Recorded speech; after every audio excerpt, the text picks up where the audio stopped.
Hello, and welcome to CS 426 Senior Projects in the Department of Computer Science and Engineering, University of Nevada, Reno, for the 2021-2022 school year. I am Max Orloff, and I'm accompanied by Jesus Aguilera, Brandon Banuelos, Connor Callister, and Michael Stepzinski. Together, we are Team 8, and our project is the PatrolBot. We are advised by Dr. Hung Law, Dr. Alireza Tavakoli, and Officer Matthew Stewart of the UNR Police Department. I'll now pass it off to Connor Callister to discuss the overview of our project and the purpose of the PatrolBot. Thank you, Max. I'm Connor Callister, and I'm going to be covering the purpose and the overview of our PatrolBot project. The main purpose of the project is to implement a tool that can meet the surveillance needs of an organization despite the lack of personnel. Our implementation of this tool is catered specifically to the University of Nevada Police Department and their goal of lessening the occurrence of bicycle theft on the university's campus. The PatrolBot system contains three main components: our web application, which acts as the user interface and facilitates communication between the user and the robot itself and its connected components, which act as a mobile surveillance tool, and our machine learning models, which allow the user to detect tools commonly associated with bicycle theft and various abnormal behavior. I'll now hand it off to Jesus, who will discuss the implementation and design of our web application. Hello, I'm Jesus Aguilera. I was in charge of implementing and maintaining the web server.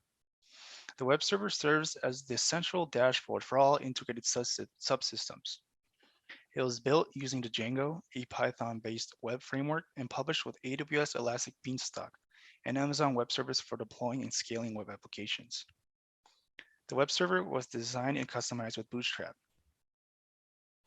The intention of the web server is to process all communication between the user and integrated systems. This includes the live camera feed provided by the local robot, as well as handling movement requests. The welcome screen of PatrolBot.com contains a button that routes the user to the project website. This website contains the standard information of the project, the team, as well as the instructors and external advisors. There are also project-related resources that serve as the inspiration for all project implementations. The welcome screen of the web server also contains a login button for the user to log into the dashboard. If the user does not have an account, they can choose to register.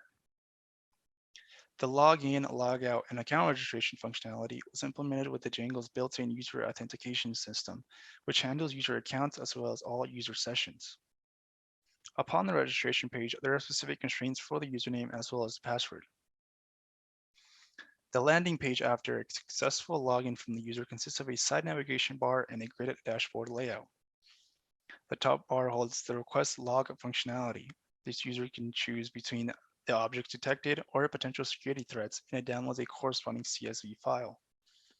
We also have a rover on-premise camera feed that holds the live feed provided by the robot and a GPS tracker which shows the last pin location of the robot.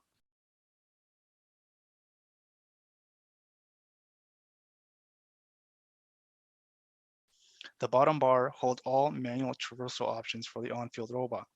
This ranges from the traversal joystick, panning options for the road camera, and a robot traversal by GPS. The recordings page of the dashboard holds recent captured frames of malicious objects or abnormal human behavior. Each frame will have a timestamp when the actual event happened, as well as a brief description of what was actually captured.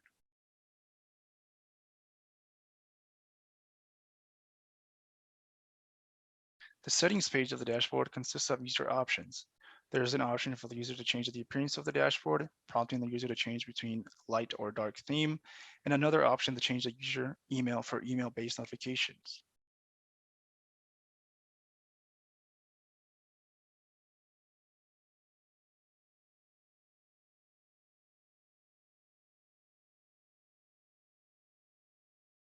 The video feed configuration options for the camera feed holds the bounding box overlay and object detection options, while the model configuration options are for the model itself. The user can save these changes and they will persist through each page. Now I'll pass it over to Connor to talk more about the robot hardware.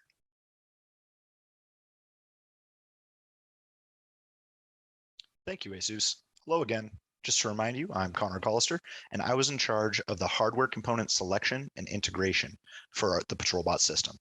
The components utilized include the Rover Zero robot, an 8 GB Raspberry Pi 4B, a 4 GB Raspberry Pi 3B Plus, a camera, a GPS module, and a portable battery.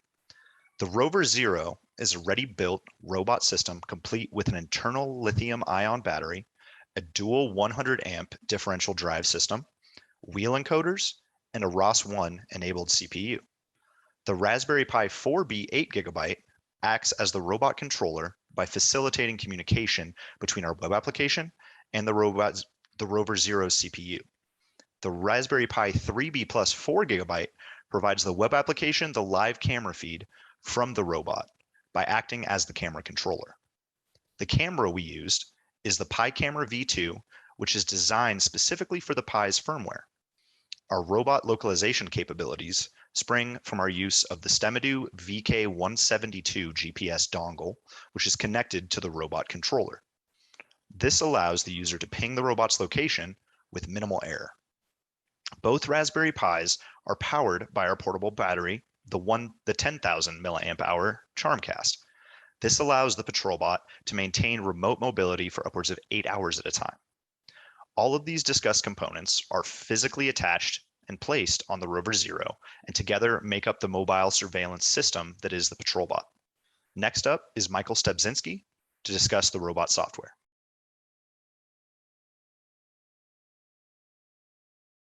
Hello, my name is Michael Stepzinski, and I was in charge of the robot software and connecting the robot to the PatrolBot website. My job was to write the code to get the robot moving and communicating with our website, patrolbot-.com. The Rover Zero robot, with both of our Raspberry Pis and other devices attached, is the information gathering nexus of our project. A feature of Amazon Web Services, AWS Internet of Things, or AWS IoT, is the glue that connects each piece of our project to the next. The robot's software stack includes Ubuntu 18.04, ROS Melodic, Python 2, and the AWS Python SDK. The Rover Zero robot has movement and control APIs written for ROS Melodic, which was designed for Ubuntu 18.04. Due to this, a more modern version of Ubuntu was not used.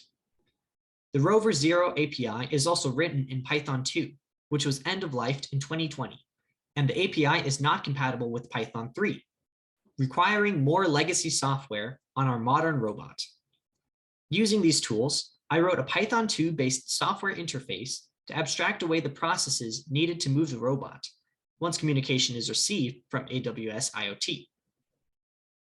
The GPS module is connected through a USB port into our robot control Raspberry Pi.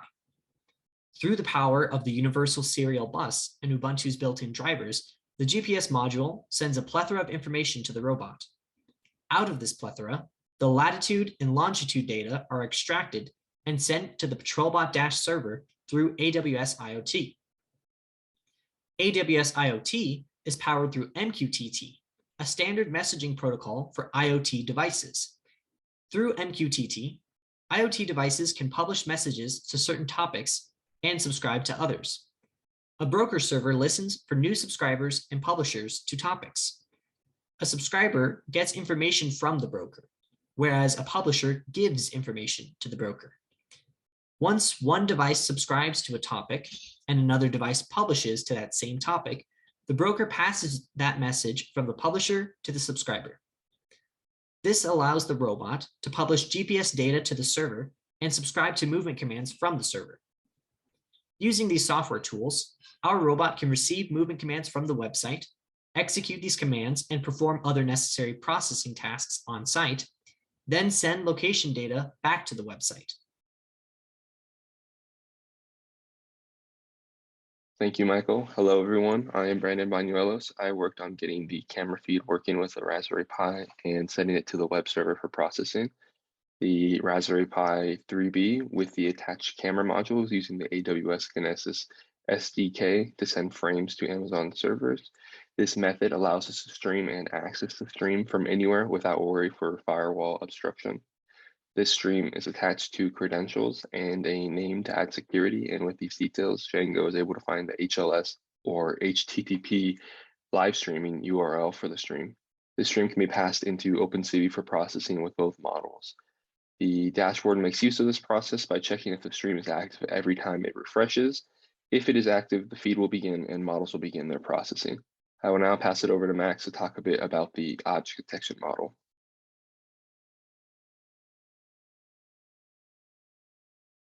Hello again, I'm Max Orloff, and I worked on the object detection model and creating our custom dataset that was used to train this model. The object detection model was trained using YOLO v5 Nano. YOLO v5 Nano has the smallest model size and in turn gives us the fastest possible inference speed while running it within our PatrolBot system. This maximum inference speed is critical for real-time response when being used in security. We could have gone with a larger, more precise model, but we felt speed was more important for the scope of our project. To train our object detection model, we needed to create a new dataset containing photos of people, bikes, bolt cutters, and angle grinders.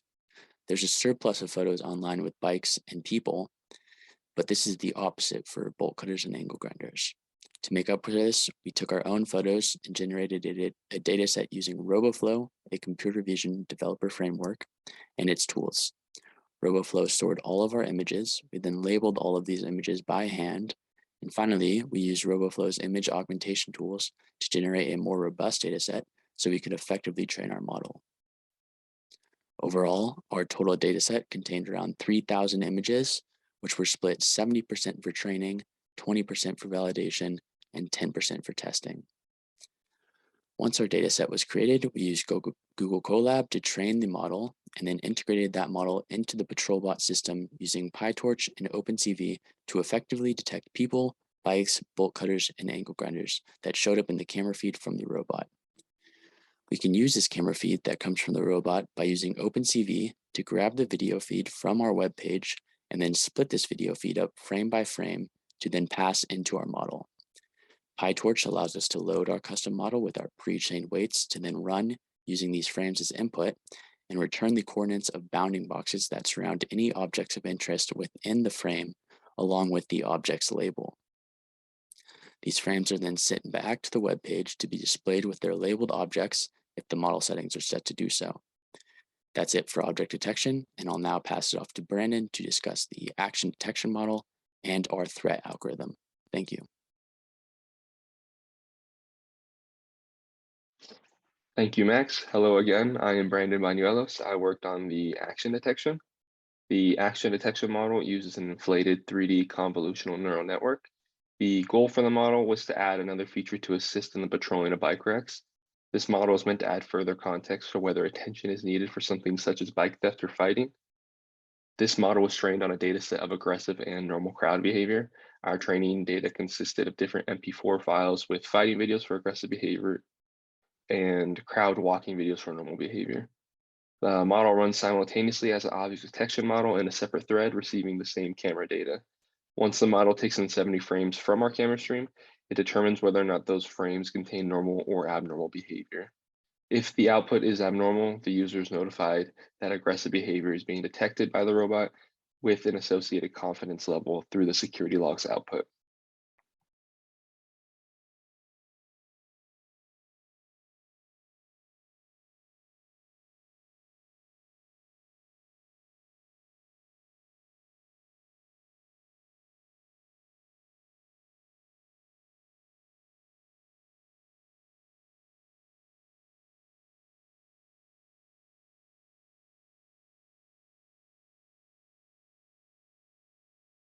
As well as the action detection model, there is an algorithm running simultaneously. The goal for the algorithm was to add another way to automate the monitoring of the camera feed. The output from the object detection model is fed into our threat detection algorithm, which then checks the intersection over union of bounding boxes of detected tools and bikes. Bounding boxes in this case represent the coordinates of objects detected within a specific video frame. The intersection over union metric is meant to evaluate how close two objects are to each other based on the camera input. If this value is over a certain threshold, the algorithm determines that malicious objects are near the bike, and the system notifies the user with a high-level threat alert to the security logs output.